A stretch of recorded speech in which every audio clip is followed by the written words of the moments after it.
우리 휴식하고 나가려고 하는데 우리 신자분이 한 분께서 예수 그리스도는 그럼 혈액형이 뭐예요? 라고 이렇게 여쭤보시더라고요.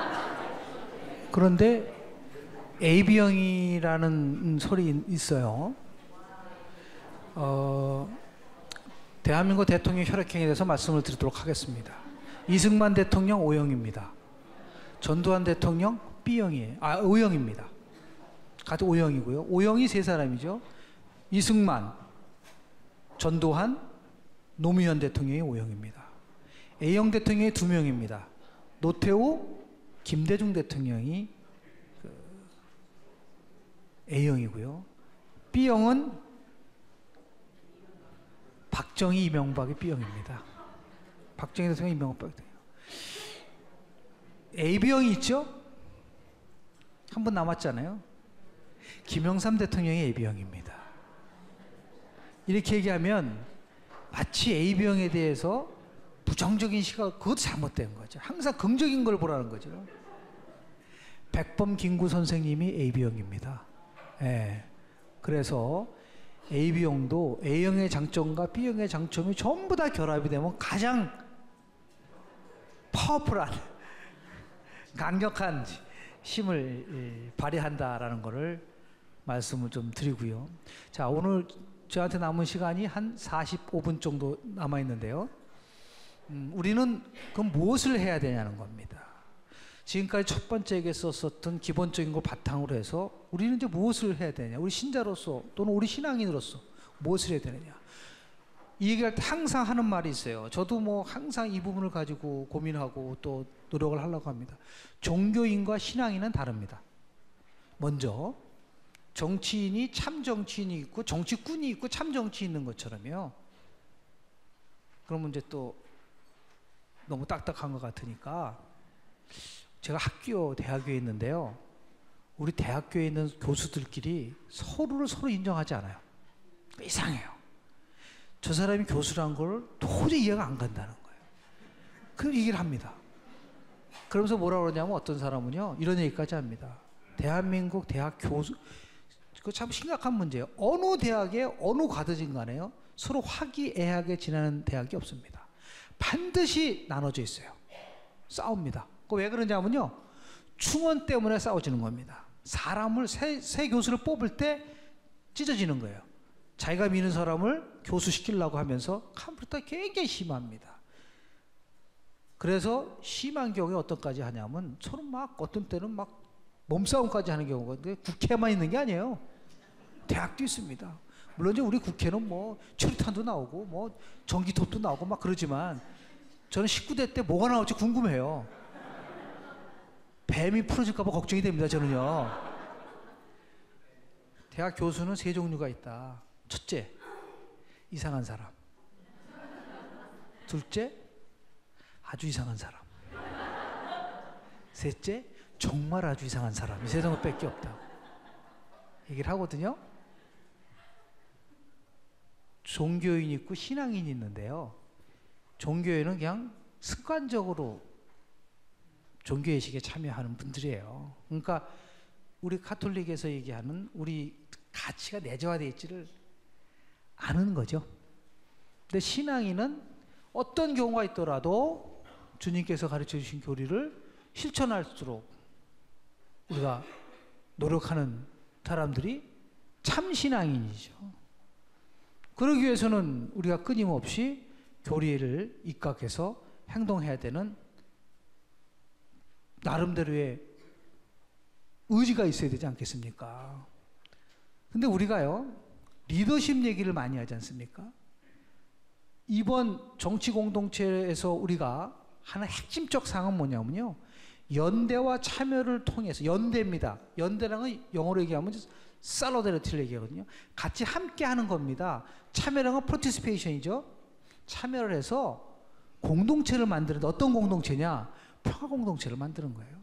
우리가 할 수 있는, 우리가 그렇다고 무슨 권력을 잡는 것도 아니고, 그렇죠? 특정인을 무슨 뭐 지지하는 것도 아니고, 어떻게 하면 우리가 우리 공동체를 번영하고 평화 공동체로 만들어 가느냐. 그러기 위해서는 연대하고 참여해야 되는데, 거꾸로 얘기하면요, 연대하지 않고 참여하지 않은 거는 사회에 불의를 보고 정의를 무너지는데, 이거 마이크 샌들 교수라는 사람 얘기 들어보셨죠? 마이크 샌들 교수가 정의란 무엇인가를 가지고 연구하는 하버드 대학교 교수잖아요. 그분이 정의란 뭐라고 그랬냐면요, 아주 굉장히 많은 얘기를 했지만 그걸 가지고 그 사람 평생 30년을 고민한 사람이에요. 근데 간단해요. 그분이 조용필 씨를 만났으면 딱 해결됩니다. 정의란 무엇인가? 주는 걸까? 받는 걸까? 줄 때는 안타깝고 받을 때는, 그게 철학이에요. 뭐 거창합니까? 우리 선생님들 최희준 선생님 노래 하숙생 다 아시잖아요. 첫 마디가 뭡니까? 인생은 나그네길. 다 아시잖아요. 빈손으로 왔다가 빈손으로 가잖아요. 그런데 그냥 빈손으로 왔다 빈손으로 가지 말고 뭐를 남겨야 되는데, 뭘 남겨야 되냐면 최소한도 우리 사회에 번영스러운 공동체를 위해서 열심히 활동하시고 그리고 가시는 거죠. 그렇기 때문에 여러분들은 전부 다 리더가 될 수 있는 겁니다. 자, 피 얘기가 나왔으니까 피 관련된 얘기 하나 더 해드리도록 하겠습니다. 1960년대 미국 UCLA라는 데서요, 원숭이를 상대로 해서 조사를 했어요. 뭐냐면 리더와 리더가 아닌 사람의 피가 과연 같을까요? 다를까요? 달라요? 피가? 아니, 리더 피는 빨간 게 아니라 파랍니까? 아니, 더 묽어요? 피가, 맞아요. 그분들은 뭐를 연구했냐면 리더는 피가 다르다는 거예요. 왜 다르냐면 피 속에요, 우리 건강검진하면 가서 제일 먼저 피 검사하죠. 그러면 여러 가지가 나오잖아요. 예를 들어서 뭐 고지혈증이 얼마나 되느냐, 당이 어떻게 다 하는 것처럼 우리 피 속에는, 영어로 해서 죄송합니다, WBC라고 하는 물질이 있대요. W는 약자가 화이트, 하얀, 화이트 블러드 세로토닌이라는 물자가 있어요. WBC라는 물질이 있는데, 뭐 야구 좋아한다고 해서 월드 베이스볼 챔피언십이 아니에요. WBC 레벨이 지도자가 높다는 겁니다. 이상한 거죠? 왜 이유는 모르겠어요. 근데 그거를 확인을 해서 1970년에 제가 나온 대학교에, 아이오와 대학교의 메슨 교수가 사람을 상대로 조사를 했더니 맞았어요. 또 학생들을 상대로 해서 문제를 다 주고 푼 사람한테 엄청난 돈을 줬더니, 그리고 나서 관찰해 보니까 무슨 문제를 풀 때 꼭 리더가 나타나는 거예요. 야, 이건 이렇게 하지 말고 이렇게 합시다, 막 이런 식으로요. 그 리더의 피를 뽑아 보니까 높은 거예요, WBC 레벨이. 그래서 그 메슨 교수가 주장한 실험의 주장은 두 가지입니다. 하나 뭐냐면 리더십은 갖고 태어나는 거다, 학습으로는 안 된다라는 거 첫 번째였었고, 두 번째는 정치를 하려면은 아무나 해서는 안 된다는 겁니다. 그래서 여러분들 중에서 정치를 진짜 하고 싶은 계시면 일단 저를 찾아오세요. 제가 먼저 피를 뽑아보겠습니다. 피를 뽑아보고 레벨이 낮으면 하지 말라는 건데, 그 논문을 딱 주고 제가 박사과정 했을 때 이 논문에 대해서 비평해보라가 하나의 숙제였어요. 열심히 연구를 했죠. 이 선생을 감동을 시켜줘야 되니까. 선생님 학설이 틀리다, 제가 얘기를 한 겁니다. 당신은 레벨이 왜 올라갔냐 날아갔냐 그 수치만 보고, 리더는 수치가 높다는 얘기했지만 높은 과정에 대한 설명이 없다 이거죠. 그럼 리더라는 것이 그냥 처음부터 높을 수도 있지만 경험을 통해서, 학습을 통해서, 관계를 통해서 높아질 수 있다는 거죠, 제 주장은. 근데 제 주장이 맞는 것 같아요. 전혀 내가 그러한 것이 없는 것 같았지만 같이 연대하고 참여하면서 리더십이 저절로 생기는 거예요. 그렇지 않고 어떻게 뚝 하늘에 떨어져 가지고서 될 수 있습니까? 굉장히 잘못된 시각이라고 보는 것이죠.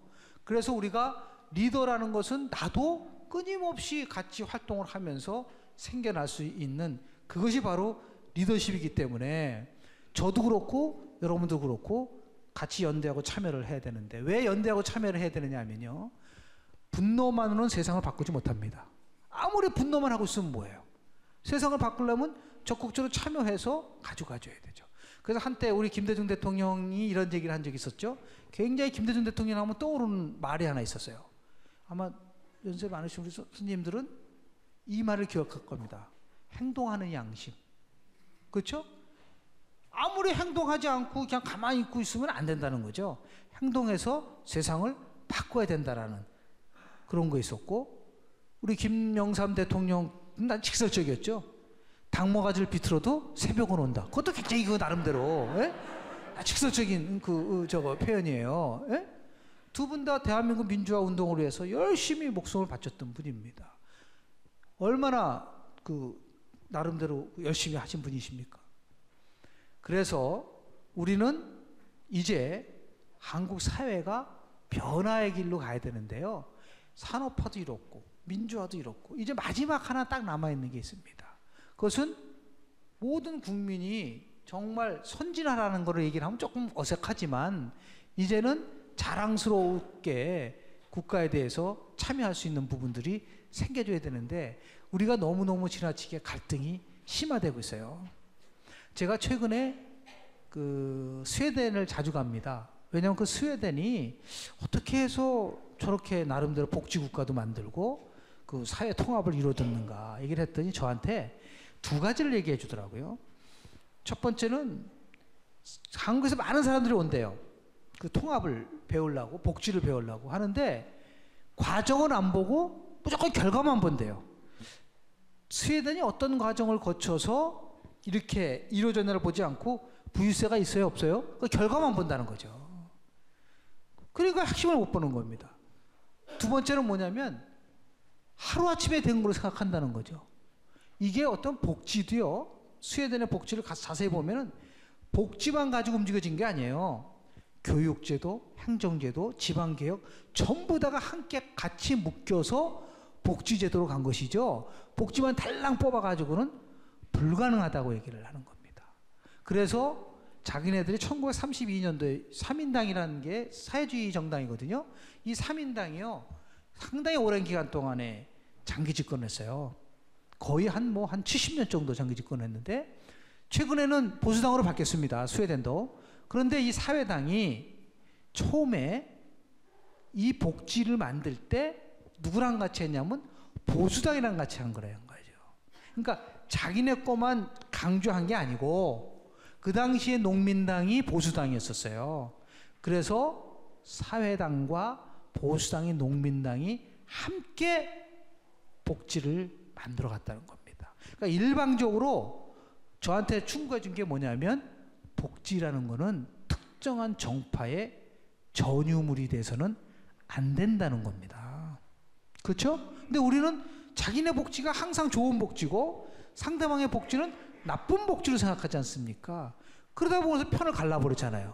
우리 국민들을. 너 진보야? 너 보수야? 이렇게 나눠버리죠. 진보와 보수라는 게 뭐죠? 엄밀하게 따지면은? 아니, 솔직한 얘기로 지금 전화 걸면 이래요. 선생님께서는 진보라고 생각하십니까? 보수라고 생각하십니까? 이렇게 물어보거든요. 아니, 생각을 해보세요. 지금 해품달 보고 있는데 막 클라이막스를 막 갖고 있는데 전화가 옵니다. 선생님 생각하시기에는 진보라고 생각하세요? 보수라고 생각하세요? 그럼 그냥 대답해버리죠. 그렇죠? 진보와 보수라는 것도 어느 한쪽으로 다 좋은 이념이지만 어느 한쪽으로 쏠리면은 그게 균형 감각을 잃어버리죠. 그래서 1932년도에 그래서 민주당, 그때 3인당과 스웨덴 3인당과 농민당이 연정을 한 겁니다. 그렇게 해서 서로 조금씩 양보한 거예요. 그런 것을 보여주는 것이 필요해요. 우리도 한때는 연정이 나왔었죠. 노무현 대통령이 2006년도에 당시 한나라당하고 하도 관계가 막 악화되니까 대연정을 하자고 그랬죠. 기억나시죠? 막 반대했잖아요. 그거 제가 그랬어요. 우리나라에서는 절대로 대연정은 실패한다. 우리나라에서요. 그러니까 어떻게 돼요? 대연정은 한나라당과 열린우리당이 결합한다는데 말이 되냐고 그랬었거든요. 그러니까 소연정을 하자. 그때 소연정은 뭐였었냐면 열린우리당하고 민주당하고 연정하는 거 소연정이라고 했어요. 그거 제가 그랬어요. 대한민국에서 연정을 성공하는 거는, 연정이 성공한 거는 배연정이 밖에 없다. 소머리 국밥 한 배현정이밖에 없다. 그런데 실은 엄밀하게 따지면 그때 대연정을 한번 해봤으면 어떤가 하는 생각을 합니다. 개인적으로. 왜냐하면 워낙 국가가 어떠한 국민의 생명과 안보와 관련된 문제도 지금은 나눠져 있잖아요.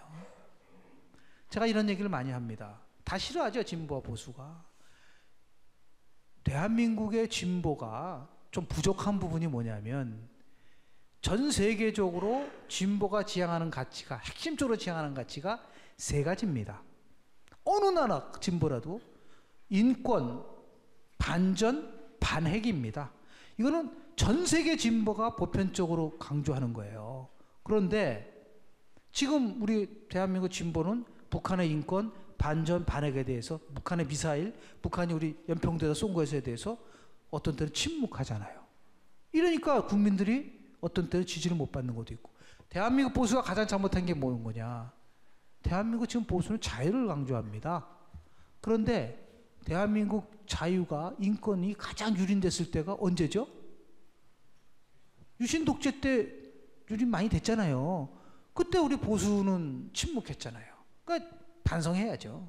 서로가 조금씩 자신의 부족한 부분에 대한 얘기를 하지 않고 상대방만 잘못했다고 막 얘기를 하다 보면은 절대로 우리가 얘기하는 그러한 말하는 참 정치인에 나올 수가 없다는 겁니다. 자, 연대와 참여를 통해서 공동선을 실현한다고 얘기를 했을 때요. 공동선의 원리라는 것은 인간의 존엄성, 일치, 평등에 근거하고 근본적으로 폭넓게 받아들이는 의미에서 공동선이라는 것은요. 집단이든 구성원 개인이든 더욱 충만하고 더욱 용이하게 자기 완성을 추구하도록 하는 것을 얘기를 합니다. 이래서 우리가 이런 게 있죠. 참여가 없이는 사회제도를 통해서 주어지는 혜택을 받을 수 없습니다. 그러니까 인간 완성에 필요한 사회제도에 참여하는데 배제되지 않을 권리를 갖고 있는 것이죠. 그래서 연대와 참여를 통한 공동선 실현의 핵심에 이런 부분이 있죠. 가난하고 약한 이에 대한 우선적 보호의 원칙이 적용된다. 가난하고 약한 자에게 우선적 기회가 보여줘야 된다. 롤즈라고 하는 미국의 정치 철학자는 이렇게 계세요. 정의라는 것은 뭐냐면 태어나면서부터 상대적으로 다른 사람에 비해서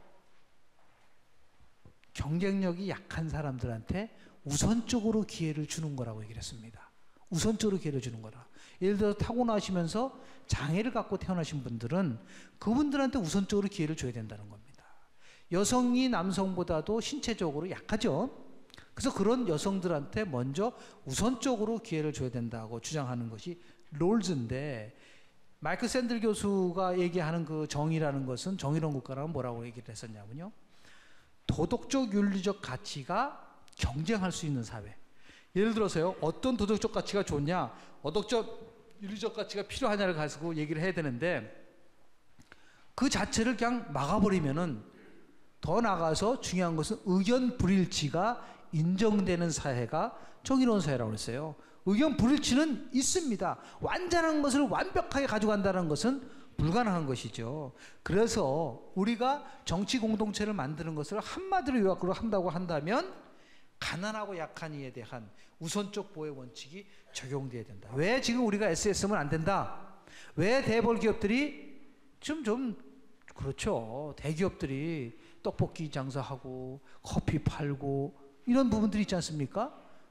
이것에 대해서 많은 사람들이 야, 이건 좀 너무하다는 얘기를 많이 하지 않습니까? 그 얘기는 뭐냐면 우리 사회에서 상대적으로 가난하고 약한 분들을 우선적으로 보호해야 된다는 부분들이 있는 것이죠. 그래서 거꾸로 얘기하면은 가난하고 우리가 약한 사람들이 피해를 왔을 때 어떻게 되죠? 침묵하면 그건 안 되는 거죠.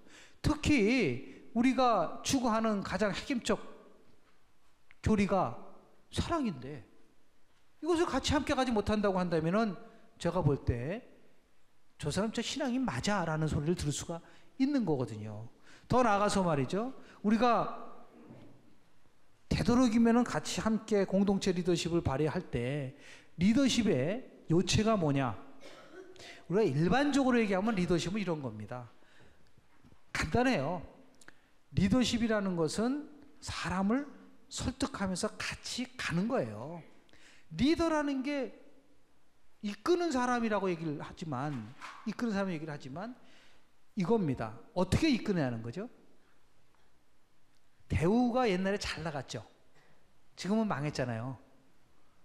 그 대우가 잘 나갈 때 대우에 있는 분들을 상대로 해서 조사를 했어요.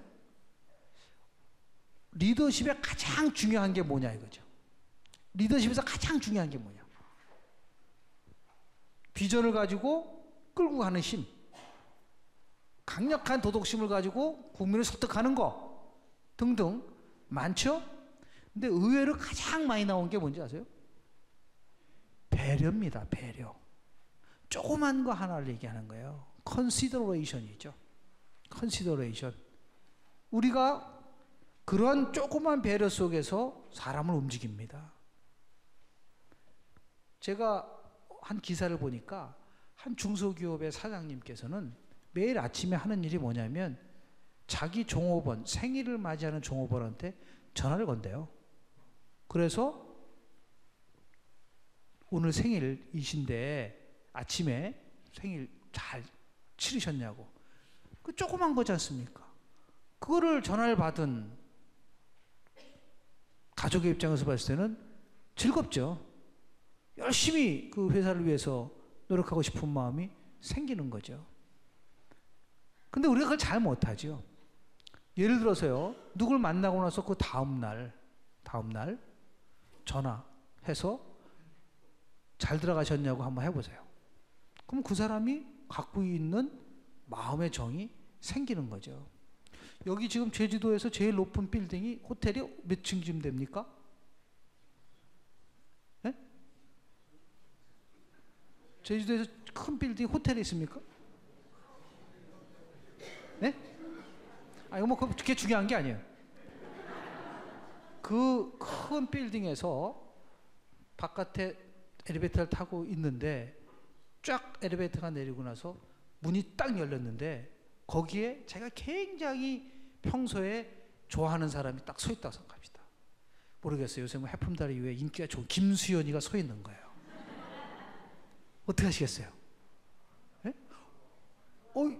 저 하잖아요. 그런데 그 김수현이가 어떤 행동을 하면은 좋을까요? 딱 김수현이라고 막 하고 있는데 거꾸로예요. 우리 저 뭐 김수현 얘기하니까 좀 화가 나신 것 같은데 딱 내는데 문을 딱 열리는데 김태희가 서 있는 거예요.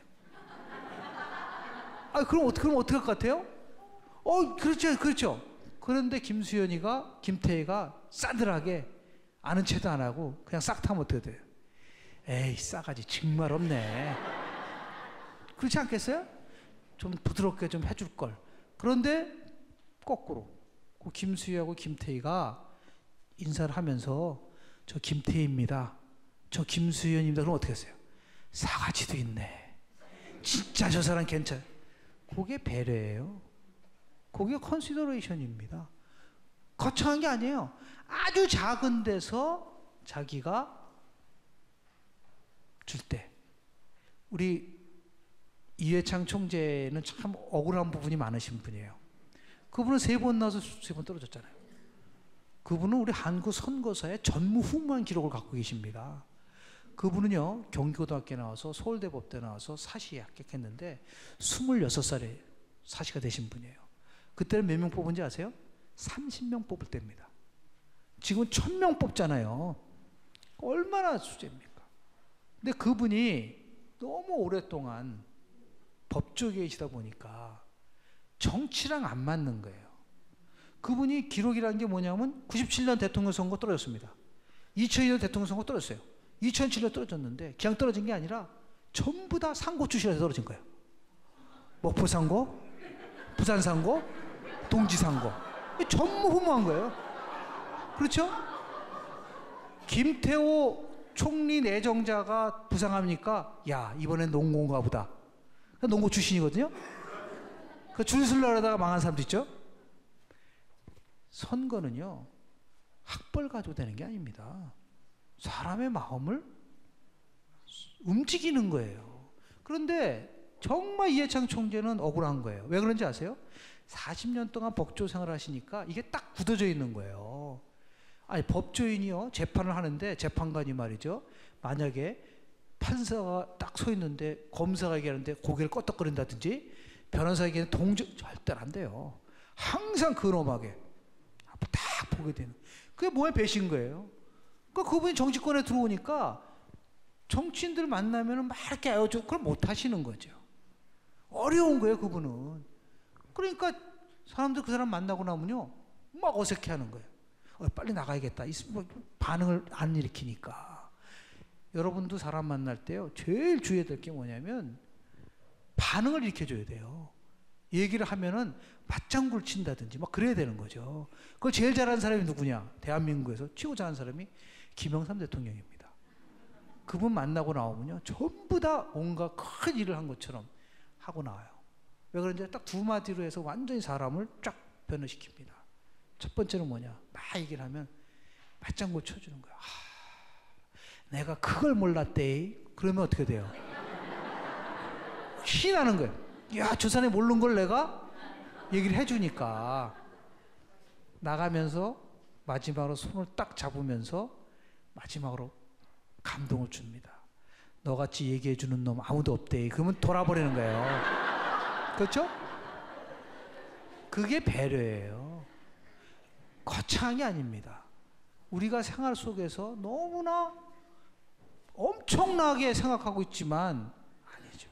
우리 사회에서 약자들을 위해서, 다시 얘기하지만 차인표 씨가 2006년도 이후에 한국 컨벤션에서 4만 1,000원만 주면은 그분들한테 아프리카, 인도네시아 여기서 정말 그분들한테는요 이 4만 1,000원이라는 게 어마어마한 돈이란 말이에요. 자기는 그 이후로 2006년도 이후로는 술집을 안 간다고 하지 않습니까? 그전에는 막 술집도 가고 자기가 봤기 때문에 가서 그 드라마에 나오죠. 그 힐링 캠프에 나오죠. 먹을 게 없어서 이 얼굴에 곤충이 알을 낳는데도 못 움직이는 거예요. 먹을 게 없으니까. 그걸 보고 쇼크 받은 거예요. 차인표 씨가. 우리가 얼마나 풍요로운 세상에 살고 있습니까?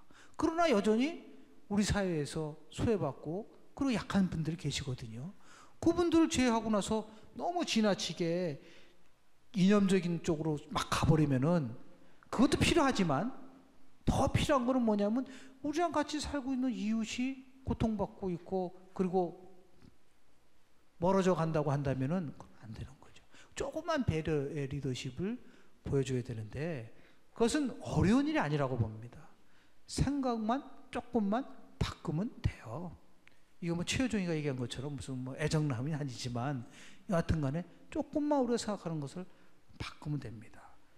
변화의 시작은 철학입니다. 그때 철학이란 건 뭐냐면요, 이 자기가 생각하고 있는 걸 얘기를 하는 겁니다. 제가 한때 좋아하는 그 광고, CF 광고가 있었어요. 체어맨이라고 하는 그 자동차가 있지 않습니까? 이 자동차가 광고 1탄이 뭐냐면요, 쫙 광고가 나오면서 다음 같은 카피가 나옵니다. 10년을 생각하면 기술이지만 100년을 생각하면 철학입니다. 100년 철학의 명차하면서 쫙 나와요. 철학이라는 게. 철학을 가지고 광고를 만든 최초의 사건입니다. 그리고 2탄이 나와요. 변화의 시작은 철학입니다. 변화라는 거는요, 우리가 어떻게 생각하느냐에 따라서 달라진다. 야, 이 작품 참 좋다. 제가 최고로 싫어하는 CF가 하나 있어요. 우리 여성분들 많이 계신데. LG에서 나온 디오스 냉장고 선전입니다. 냉장고 끼우면서 뭐라 그래요? 뭐라 그러죠? 여자라서 행복해요. 그래, 여자는 냉장고 하나 끼워놓고 행복하라 이거죠. 예? 그게 난 최악의 그 CF라고. 오히려 그거는 거꾸로 해야죠. 현빈이가 껴안으면서 남자라서 행복해요. 냉장고를 보면서 가족과 함께 일할 수 있기 때문에 뭐 이런 멘트 정도가 나와야 되지 않나요? 우리는 우리 주변에 얼마나 많은 사람들이 고통받고 있고 얼마나 많은 사람들이 소외받고 있는가. 이런 분들에 의해서 분노하고 그것을 바꾸기 위해서 노력하지 않는다면은 그건 우리가 어떠면 직무유기일 수도 있습니다. 하느님은 못 따라가는 거예요. 예수 그리스도가 얘기하는 그러한 정말 낮은 곳에서 임하소서 가져갈 수 있는 부분. 이것이 정치인 거죠. 제가 말하는 이 정치라는 게 거창한 게 아닌 거예요. 우리가 모두 그거를 까먹고 있기 때문에 정치는 다른 사람이 하는 걸로 생각하고 있는 거죠. 그렇죠? 정치 지도자가 꼭 나와야지만이 된다고 생각하는데 아닙니다. 좋은 국민이 좋은 리더를 만듭니다. 좋은 국민이 좋은 사회를 만드는 것입니다. 좋은 지도자가 좋은 국민 만들고 좋은 사회 만드는 거 아니에요. 굉장히 잘못. 우리 신앙에선 딱 하나 예외가 있습니다. 예수 그리스도는 예외예요. 예수 그리스도가 우리 사회를 정말 좋은 사회를 만들고 우리가 예수 따르는 그 이외에 다른 어떠한 인간의 입장에서 봤을 때 그건 허구예요. 그래서 우리는 끊임없이 나도 정치를 하는 거구나. 나도 세상을 바꾸기 위해서 노력해야겠구나. 라는 마음을 우선적으로 가지지 않으면요. 그게 우리가 지금 와서 구원을 받기 위해서 신앙심을 갖고 있지만 아마도 그건 본질이 아닐 수도 있다라고 보는 것이죠. 그래서 우리가 사회교리라는 것은 교회의 가르침입니다. 교회 가르침 속에서 가장 핵심적으로 떠오르는 게 뭐냐? 우리 가톨릭에서 얘기하는 신앙의 가장 큰 핵심이 뭐예요? 사랑 아닙니까? 그렇죠? 그걸 우리가 있지 않습니까? 이게 핸드폰이지 않습니까? 핸드폰인데 핸드폰이 처음에 나왔을 때 애니콜이라는 삼성에서 나온 거 있었죠? 애니콜이요. 누구를 꺾었냐면요. 모토로라를 꺾은 어마어마한 사건이 터진 거예요. 모토로라 아시죠? 아마 쓰신 분 계셨을 거예요. 그 스타텍 조그만 거 있었잖아요. 애니콜이 처음 나왔을 때요. 그 애니콜이 낸 광고의 핵심, 광고 카피가 어떤 거였었냐면요. 한국 지형에 강한 애니콜입니다. 딱 들어오는 거죠. 야, 애니콜은 잘 터진다더라. 한국 지형에 강한다더라. 근데 실은 거짓말이에요. 뭐가 잘 터진다는 거예요? 그래서 모토로라가 한국소비자위원회에다가 수를 걸었습니다. 과장 광고라고.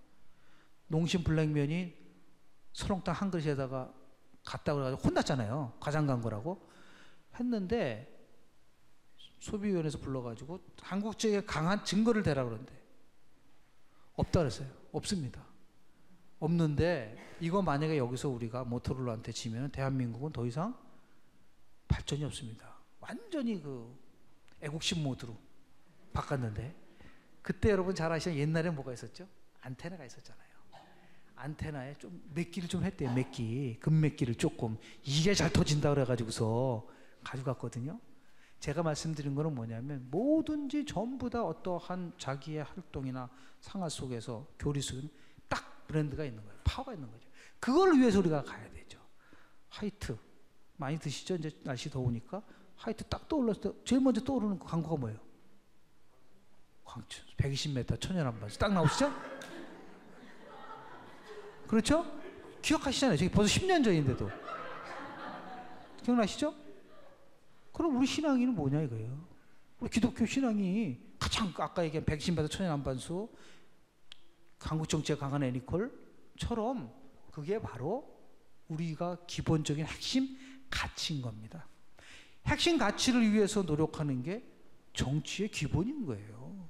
지금 생각을 해서 대한민국이 어떤 나라를 만들 것인가를 가지고 지금 이제 대선 앞으로 8개월 후에 있을 거 아니겠습니까? 지금 마음속으로 딱 준비해가지고 맞아 나는 절대로 이 사람 찍을 거야 라고 생각하시는 분도 계시고 뭐 상황에 따라서 뭐 나는 바꿀 수도 있다라는 분도 계실지 아니겠습니까? 몰라요. 8개월 후에는 우리 어떤 일이 벌어질지도 모르기 때문에. 그리고 나서 또 제발 정치 생활 하시고 정치 하시는 분 계실지 모르겠는데요. 정치 하시는 분들 경제 생활 없다고 해서 점 보러 다니는 사람들이 있어요. 점 절대로 틀립니다. 확신해요 제가. 그러니까 우리의 핵심적 가치를 추구하기 위해서 모여서 같이 연대하고 참여하는 그게 정치 공동체예요. 뭐 어렵습니까? 그렇죠? 고울이 딱 정해져 있잖아요. 주님께서 가르쳐 주신 사랑을 바탕으로 해서 우리가 연대하고 참여해서 더 좋은 나라, 더 좋은 사회, 그리고 함께 갈 수 있는 사회 만드는데 나는 지금 무엇을 할 수 있는 걸 끊임없이 고민을 하는 거죠. 그러면 해답은 저절로 나오는 겁니다. 우리는 한창 무슨 정치인이 철학인이 이렇게 얘기를 하면은 너무너무 거창하게 생각하시는데 그렇지 않아요. 생활 속에서 오는 거죠. 그래서 우리가 사회교리라는 말을 쓰는 겁니다. 사회교리라는 것은 분명히 교회 가르침임에도 불구하고 왜 사회교리라는 말을 썼냐면요. 사회생활을 직접적으로 하면서 우리의 교리가 적용되면서 내가 체화할 수 있게끔 하기 위해서 우리가 사회교리를 한 거죠. 그래서 오늘 제가 말씀드리는 거를 종합적으로 말씀을 드리면 몇 가지의 핵심적인 결론이 나옵니다. 우리가 신앙인으로서, 참 신앙인으로서, 우리가 가톨릭 신자로서 정치 공동체를 어떻게 바라봐야 되느냐? 교회 바깥의 세상으로 나가서 현세 질서를 나름대로 쇄신하는데 참여해야 된다는 겁니다. 침묵하고 그리고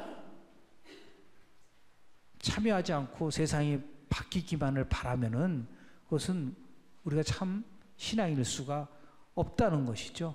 그 두 번째는 뭐냐면요. 리더십은 경험을 통해서 이루어지는 겁니다.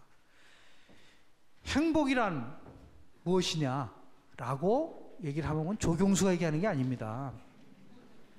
행복은 우리가 착각하고 있는 것 중에 하나가 소유하고 성취해서 결정되는 게 아니에요.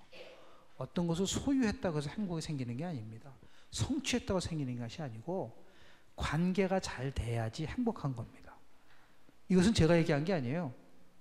미국의 하버드 대학교가 1932년도에 하버드 대학교의 2학년 학생들을 72년간 추적 조사했습니다.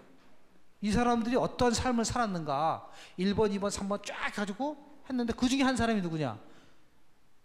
케네디 대통령도 거기에 해당됐던 겁니다. 1932년도. 근데 놀라운 결과가 발표됐죠. 하버드 대학교 메디컬 센터에서 한 겁니다. 3분의 1이 불행해졌습니다. 마약 중독자, 자살자 이런 식으로. 그런 분들이 생각을 해보세요. 하버드 대학교 출신이면 얼마나 많은 걸 성취한 겁니까? 얼마나 많은 걸 소유한 겁니까? 꼭 행복한 건 아니죠. 그래서 그 메디컬 센터에서 얘기해 준 게 뭐냐면 관계를 잘한 사람이 행복했다는 거예요. 관계를 잘 맞은 사람이. 저희들도 그래서 제가 공식을 하나 만들었는데 별로 이렇게 안 알려줬더라고요. 우리 아인슈타인이 E 이꼬르 MC 스퀘어라는 걸 만들었죠. E라는 것은 에너지라는 것은 M 질량 곱하기 속도의 제곱. 원자폭탄이 거기서 나오는 겁니다. 제가 만든 공식은요. H는 L 곱하기 R 스퀘어입니다. R 자승. 그때 L은 뭐냐? 러브예요. 사랑입니다. R은 관계의 제곱입니다. 이건희 회장이 행복할까요? 다 아니라고 하잖아요. 너무 확실히 자세히 얘기하시네.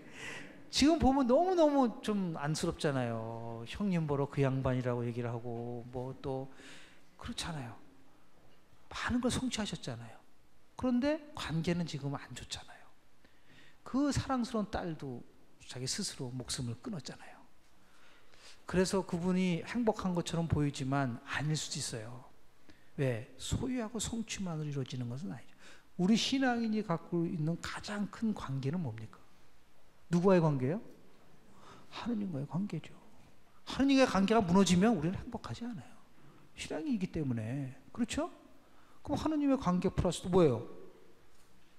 우리 가족에서 관계. 자살을 하다가 실패한 사람들을 상대로 해서 조사를 했어요. 왜 자살했냐고 68%가 뭐라고 대답했냐고요. 가장 자기 곁에서 있는 사람들한테 상처받아서 68%입니다. 그럼 가장 자기 측근, 가장 옆에 있는 사람이 누구냐? 가족인 거예요. 가족한테 상처받으니까 목숨을 끊는 겁니다. 그런 거로 치유하는 게 정치예요. 그렇지 않다. 이웃과 더불어서 같이 살 수 있다. 우리 이웃과 더불어서 함께 가져가자. 제가 서울시 프로젝트를 받아가지고 뭘 조사를 해봤냐면요. 전 세계 큰 도시, 10대 도시 있지 않습니까? 뉴욕, 뭐 파리, 스톡홀름, 서울 뭐 해가지고서 프랑크푸르트 전부 다 해가지고서 행복 지수를 만들어 본 적이 있어요. 우리가 제일 낮더라고요. 서울이 마찬가지입니다. 아시아에서 행복 지수가 제일 높은 데가 아시죠? 방글라데시, 네팔. 제일 나쁜 데가 어딘지 아세요? 홍콩입니다. 물질적으로 굉장히 풍요스럽지만은 관계가 엉망이라는 거예요, 사람들끼리. 마찬가지죠. 우리가 얘기하는 그 관계 속에서 물어봤거든요. 조사를 해보니까 행복하다고 느끼는 사람이 많은 도시일수록 뭐가 제일 강했냐면요, 공동체 삶이 강한데, 내가 옆 사람과 같이 언제든지 나가서 같이 운동할 수 있고, 그리고 즐거움을 같이 느낀다고 생각하는 시의 국민들이 훨씬 더 행복했던 겁니다. 우리가 그래서 공동체라는 발음을 쓰지 않습니까? 거창한 말이 아니에요. 정치, 우리 생활 속에서 올 수 있는 여러 가지 아주 기본적인 것을 치유하고, 아까 얘기한 사회가 정말 이상한 데로 흘러가면 되지 않지 않습니까? 지금 가장 큰 문제가 너무 지나치게 배타적 감정을 갖고 있어요. 우리가 저 사람은 악이라고 생각하는 이 배타적 감정이 있으면 안 되거든요. 그것을 치유해 주는 게 정치입니다. 그리고 그렇게 해서 우리 공동체를 만들어가는, 어떤 공동체? 같이 함께 할 수 있는 공동체.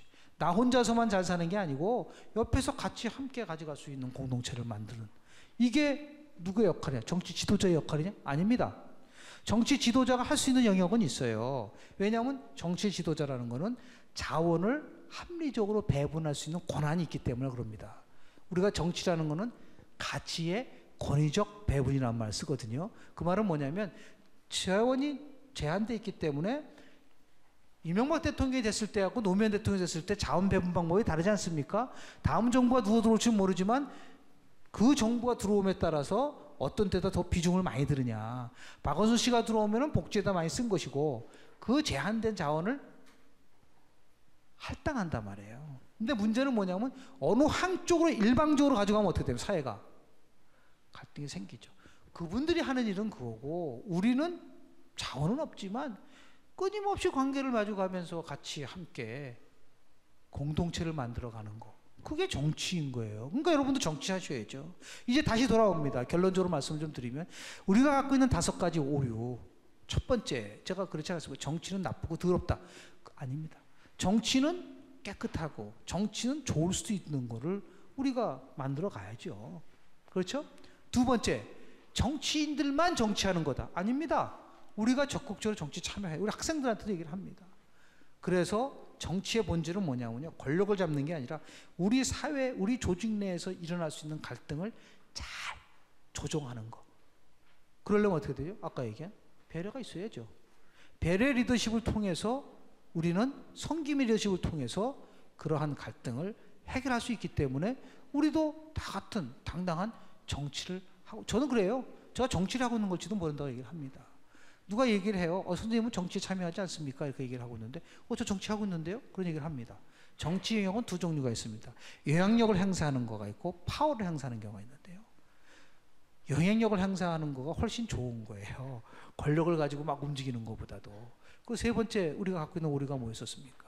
정치는 한 방에 이루어진다, 안 이루어진다고 할 수 있지만 우리 그 이태수 신부님 보세요. 저분 한 분이 얼마나 많은 분들한테 감명을 주고 따라가겠다는 걸, 그런 삶을 사는 거죠. 가장 좋은 것을 가지고 우리가 갈 수 있는 그러한 마음들이 있지 않습니까? 더 나아가서 생각은 많이 안 바뀌지만 우리 한 사람, 그래서 저는 이런 말을 합니다. 우리 스스로가 이제 우리 신앙 버터플라이가 되는 겁니다. 신앙의 버터플라이가 되는 겁니다. 희망의 버터플라이가 돼요. 여러분들 나비 효과라는 걸 들어보셨죠? 아마존강에서 나비가 날개친 사람은 아무 하잘 것 없는 것 같지만 반대편에 해를 일으킬 수 있다는 겁니다. 우리의 조그만 행동 하나가 엄청난 해를 일으킬 수 있는 확신을 가지셔야 된다는 겁니다. 그게 바로 우리가 다른 사람보다 강한 게 뭐죠? 우리는 하나님이 계시잖아요. 요새 말로 백이 있잖아요. 하나님 백 있잖아요. 하나님 백이. 제일 센 백이 이거예요. 그렇게 해서 확신을 가지시고 가져가시면은 분명하게 말씀을 좀 드리지만은 가능하다는 말씀. 그래서 정치를 너무 어렵게 생각하지 마시고 공동체도 어렵게 생각하지 마시고 가져가야 된다. 마지막으로 여러분들한테 선물을 주고 제가 강의를 마치도록 하겠습니다. 오늘 집에 돌아가셔가지고 백지 2장을 꺼내세요. 백지 2장, 하얀 백지 2장을 꺼내셔가지고, 그리고 불을 딱 끄고 저기 아무도 없는 그 노이즈가 있으면 안 돼요. 텔레비 틀어놓고, 오늘 빛과 그림자 끝날 때 9시 다 됐는데, 그렇죠? 지금 재밌잖아요. 야, 걔 뭐 유치행위는 어떻게 되는 거야? 강기태가 어떻게 될까? 막 그러면 안 돼요. 그거 다 보시고 조용히 딱 끝내시고 첫 번째 페이지에는 뭐를 한 첫 장에는 뭐냐면 내가 만약에 천국에 가지 못하면 왜 못 갈 건가 써보세요. 내가 천국에 못 가면 왜 못 가냐? 이유 다 알아요. 우리 다 알잖아요. 솔직히 뭐가 부족하다고 다 알잖아요. 내가 천국에 못 가면은 왜 못 갈 건가 하나 써보시고 두 번째 장에는 내가 하나를 버리면은 뭐를 버려야 하는가? 천국에 가면 뭐를 하나 딱 쓰세요. 그리고 다 봉투에 넣어가지고 끝나면 안 되죠. 실천의 리더십이죠. 배려와 실천의 리더십 두 가지가 같이 있는 겁니다. 열심히 하시고 노력해 보시고 정말 이거 하나는 버려. 어떤 분은 증오하는 마음, 어떤 분은 게으름, 어떤 사람은 많지 않습니까? 자기가 꼭 버려야 될 걸 버립니다. 그리고 올해 12월 31일 날 제 종소리를 들으면서 꺼내보세요. 버렸는지 안 버렸는지. 그리고 나서 5년만 버리시면요 반드시 주님께서 응답을 주실 거라고 확신합니다. 그리고 5개 버렸는데 내가 기대한 만큼 안 된다. 저 찾아오세요. 방법은 같이 껴안고 울어주겠습니다. 근데 저는 할 거라고 봐요. 그렇죠? 얼마나 힘든 겁니까? 5개 못 버립니다. 단 1개, 2개 버리기도 힘들어요. 그러나 우리 같은 나약한 인간이 끊임없이 뭔가 주님에 매달리고 애원하고 하면서 노력한다면 그게 정치예요. 정치라는 게 이렇게 무슨 거창한 거 아니지 않습니까? 자기를 변화시키고 사회를 변화시켜서 결국 뭐예요? 우리 공동체의 변화를 가져올 수 있는 그 힘은 지도자가 하는 게 아닙니다. 우리 신앙인들 프레임 속에서 봤을 때는 끊임없이 주님의 교리에 따라서 살아가는 거. 그리고 끊임없이 우리는 반성하고 내 탓이요 해야 돼요. 제 탓입니다고 한다면 안 되죠. 그러니까 너무나 우리는 거창하게 생각할 필요가 없고요. 끊임없이 자기 성찰과 반성. 그래서 배려의 리더십, 실천의 리더십, 성찰의 리더십이라고 제가 그거다 쓴 이유가 저도 못합니다. 말은 이렇게 하지만 왜? 인간은 나약하기 때문에 그런 겁니다. 그래서 우리가 이 정말 늦은 시간에 와서 교리도 배우시고 하는 것도 조금이나마 제가 얘기한 배려의 리더십, 성찰의 리더십, 그리고 실천의 리더십을 할 때 도움이 될 수 있을 거라는 생각을 하시고요. 오늘 눈을 딱 감고 이 2시간 동안 강의하면서 딱 눈을 감고 나올 수 있는, 기억할 수 있는 마지막 키워드는 정치 공동체지만은 결국은 우리 신앙인으로서 갈 수 있는 사랑입니다. 그리고 어떤 일을 하더라도 항상 상대편에게 내가 틀릴 수도 있다는 것을 전제로 하셔야 돼요. 내가 옳기 때문에 간다는 거 절대로 안 됩니다. 민주주의에서 가장 중요한 것은 우리 정치, 민주주의, 관용이란 말을 많이 쓰고 톨러런스는 시혜가 아닙니다. 주는 게 아니에요. 톨러런스는 상대방을 인정하는 겁니다. 상대방의 역할과 기능을 인정한다는 걸 전제로 해야지만이 관용이라는 게 작동되죠. 내가 항상 옳으니까 내가 시혜를 주겠다?